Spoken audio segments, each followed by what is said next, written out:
कभी कभार गलत मंशा से लिया गया निर्णय भी सही साबित होता है। इसका एक मैं आपको नजीर दिखाऊंगा। इस समय आप देखिए, हम सिद्धार्थनगर जनपद में है, सामुदायिक शौचालय हमारे पीछे। आप देख पा रहे जितने जिम्मेदार हैं सबका नाम अंकित है।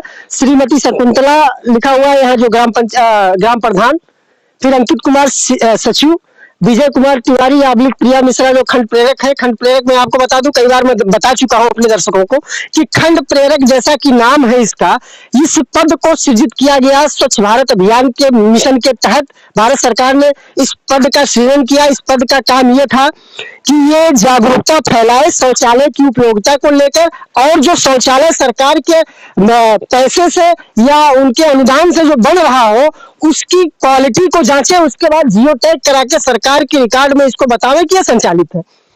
फिर ये आप देखिए, सहायक विकास अधिकारी जयप्रकाश राय, ये वही जयप्रकाश राय है जिनके कारनामे आए दिन उजागर हो रहे हैं। बासी विकास खंड में सबसे चर्चित व्यक्ति, सबसे बड़ा भ्रष्टाचारी, जिसके ऊपर सरकार के बाडी के लोगों का संरक्षण बहुत हद तक है कि इतने करप्शन होने के बाद भी इसके सेहत पर जरा भी प्रभाव नहीं पड़ रहा है। आप देख पा रहे हैं सुशील कुमार पांडे, जो विकासखंड, जो तत्कालीन विकासखंड रहे, बाकी डीपीआरओ साहब और सीडीओ साहब और तत्कालीन डीएम साहब का सबका नाम अंकित है। बाकायदा ये पेंट रंग रोगन फर्स्ट क्लास है और इसको जियो टैग करा दिया गया है। सरकारी आंकड़ों के हिसाब से ये अपना योगदान इस गांव को स्वच्छ बनाने में दे रहा है। गांव का नाम जान लीजिए, सामुदायिक शौचालय, ग्राम पंचायत पकड़िया, विकासखंड बांसी, जनपद सिद्धार्थनगर। अब मैंने बताया आपको, शुरुआत में मैंने बताया कि कभी कभार गलत मंशा से लिया गया निर्णय सही साबित होता है, वो मैं आपको दिखाऊंगा। लेकिन पहले आप थोड़ा सा इसको देख लीजिए।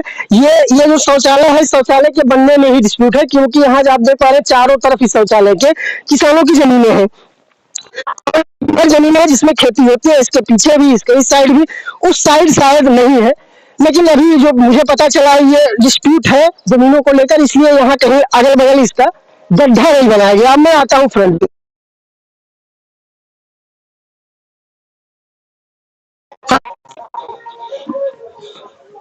अब इस साइड भी देखेंगे, इस साइड भी देखेंगे, सॉरी मैं देख नहीं पाया था, इस साइड भी देखेंगे तो आप देखेंगे कि खेत बना हुआ है, खेत का शक्ल है, यानी इधर भी खेत है, पीछे भी खेत है, उधर भी खेत है, सामने चक्रोट है, और जिसका ये खेत है, खेतिहर भूमि है, उस किसान का कहना है कि ये उनके जमीन में जबरदस्ती बनाया गया, लेकिन ये सेकेंडरी मैटर हो गया। मैंने कहा कि कभी कभार गलत मंशा से लिया गया निर्णय सही साबित होता है। ये देखिए, शौचालय संचालित तो दिखाया गया है, लेकिन आप थोड़ा सा अंदर देखिए, इसकी सूरत देखिए, इसको बनाया गया, दिया गया, सारी चीजें करी गई, टाइल्स भी लगा हुआ है, सीट वगैरह भी शायद लगा हुआ था, दिख नहीं रहा है। थोड़ा सा अंदर आकर दिखा दीजिए, थोड़ा सा अंदर आकर दिखा दीजिए। टाइल्स तो इस लगी हुई है, शायद ये नहाने रहने वाला है। हाँ, यहाँ सीट लगी है, सीटें लगी है, इसमें सीटें लगी है। ये स्थिति आप देख पा रहे हैं। नीचे आप देखिए, नीचे देखिए, ये धस चुका है, ये डैमेज हो चुका है पूरी तरह से। अब इसलिए मैंने कहा कि चूंकि सरकार की जो मंशा रही, वो प्राथमिकता में रही कि भारत के कोने कोने को स्वच्छ और साफ सुथरा बनाया जाए, जिसके लिए सरकार ने व्यापक पैमाने पर योजना लाई, स्वच्छ भारत मिशन, जिसके तहत गांव हर ग्राम पंचायत में पहले तो इंडिविजुअल टॉयलेट एक व्यक्ति को दिया गया, उसके बाद सामुदायिक शौचालय बनाया गया, जिसमें एक सामुदायिक शौचालय ये भी है, और इसको ग्राम प्रधान और तमाम जिम्मेदार जिनको मैंने दिखाया उनके मिली भगत से इसको बनाया गया। सरकार का एक बड़ा सा बजट 4 लाख प्लस करके इस पर खर्च हुआ और इसको बनाया गया लोगों के लिए, और कागज में लोगों ने दिखा दिया कि संचालित हो गया। अच्छी बात यह रही कि अगर ईमानदारी इसमें इन लोगों ने दिखाई होती और संचालित करा दिया होता तो आज यहाँ कोई बड़ी दुर्घटना हो गई होती। ये जिस हिसाब से धंसा हुआ है, इसमें कोई बैठा होता तो शायद बड़ी दुर्घटना हो गई होती और मामला और बुलंदर हो जाता।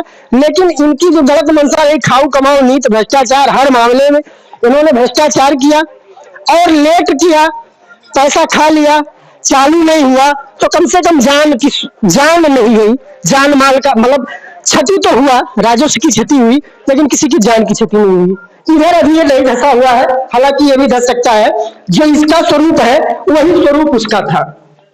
आप देख पा रहे हैं सामने से, ये स्थिति है, अभी एक इनकम्प्लीट है, लेकिन जियो टैग कराकर इसको कंप्लीट दिखाया गया और यहाँ ये मामला भरभरा कर गिर गया। कैसे? ऐसा नहीं है कि इधर कोई भूकंप आया हो और बाकी चीजें ऐसी आई हो कि भूस्खलन हो गया हो, पहाड़ी क्षेत्र है कि भूस्खलन होने का डर रहता है, भूस्खलन भी नहीं होता है। निर्माण क्वालिटी जो है उसी पर प्रश्न चिन्ह है। सरकार दावा करती है कि पिछले पंचवर्षीय की बात कर ले, अगर योगी सरकार की बात कर ले, पिछले पंचवर्षीय योगी सरकार ने कहा, हालांकि ऐसे पहले भ्रष्टाचार बहुत था, लेकिन उन्होंने भ्रष्टाचार उन्मूलन पर काम किया और उनकी सरकार जो है ज्यादातर भ्रष्टाचार को खत्म करने का प्रयास किया और कर चुकी है, ऐसा सरकार का दावा है।